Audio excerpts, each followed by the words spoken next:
Hi children, this is Deepika Bhaskar from GK Jain Schools. Today I am going to take class for 4th Stand. Subject Science and the topic name is Water. Before going to the session, please subscribe our YouTube channel GK Jain Schools so that you never miss any new updates from our school. Okay children, shall we move on to the topic? Okay, water. Water is very important to us. Human beings, animals and plants cannot live without water. Everyone needs water. Water is very precious and we should not waste it. Water is colorless, tasteless and transparent. Okay children, we will learn about the uses of water. That is, we use water for drinking, cooking, cleaning, washing our clothes, watering plants and bathing. I will show you the pictures of various uses of water. Drinking, cooking, cleaning, washing clothes, watering plants and bathing. Students, now we are going to see about the sources of water. Sources mean from where we are getting the water. So that is called as sources. So we are getting water from rain, sea, rivers, lakes, wells, ponds and taps. Taps mean from the underground we are taking the water. So these are all sources of water. Okay children, I will show you the pictures of sources of water. Rain, sea, rivers, lakes, wells, ponds and taps. Students, now I am going to teach you about the change of state in water. In water, there are 3 states are there. They are solid, liquid and gas. In solid, the water is in the form of ice. In liquid, the water is in the form of water.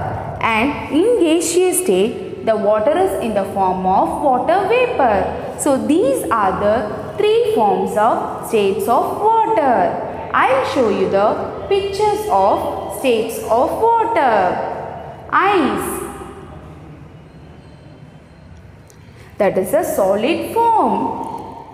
Water, this is a liquid form.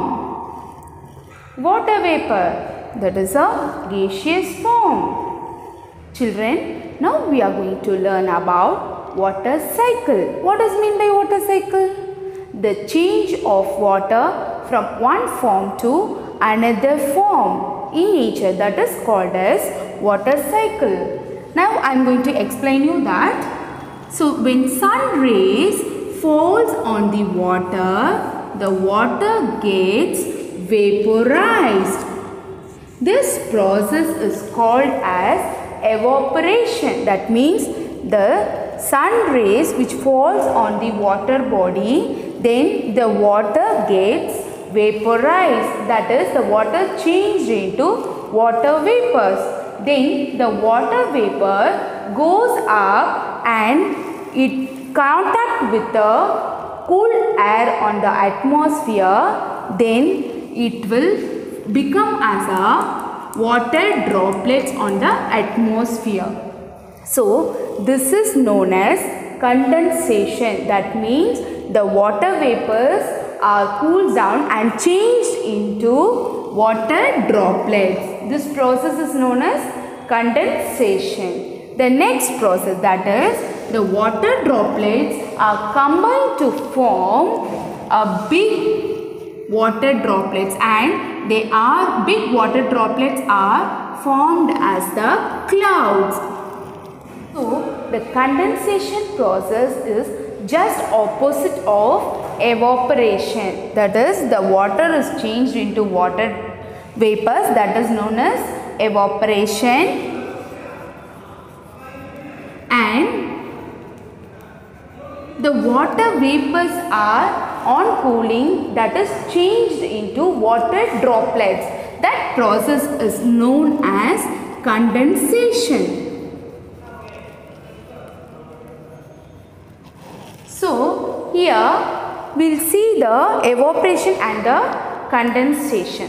Condensation is just opposite of evaporation. There is too much amount of water droplets collected in the clouds. The clouds become heavy. So this means the clouds can no longer hold this amount of water droplet on the atmosphere. So it will fall as a rain on the earth. This process is known as precipitation. That is falling of rain on the earth. That is called as precipitation.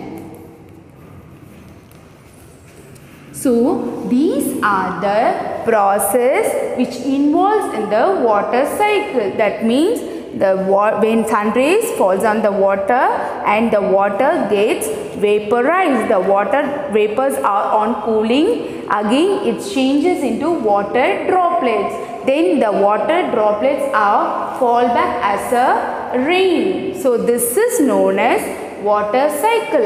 Okay children, thank you.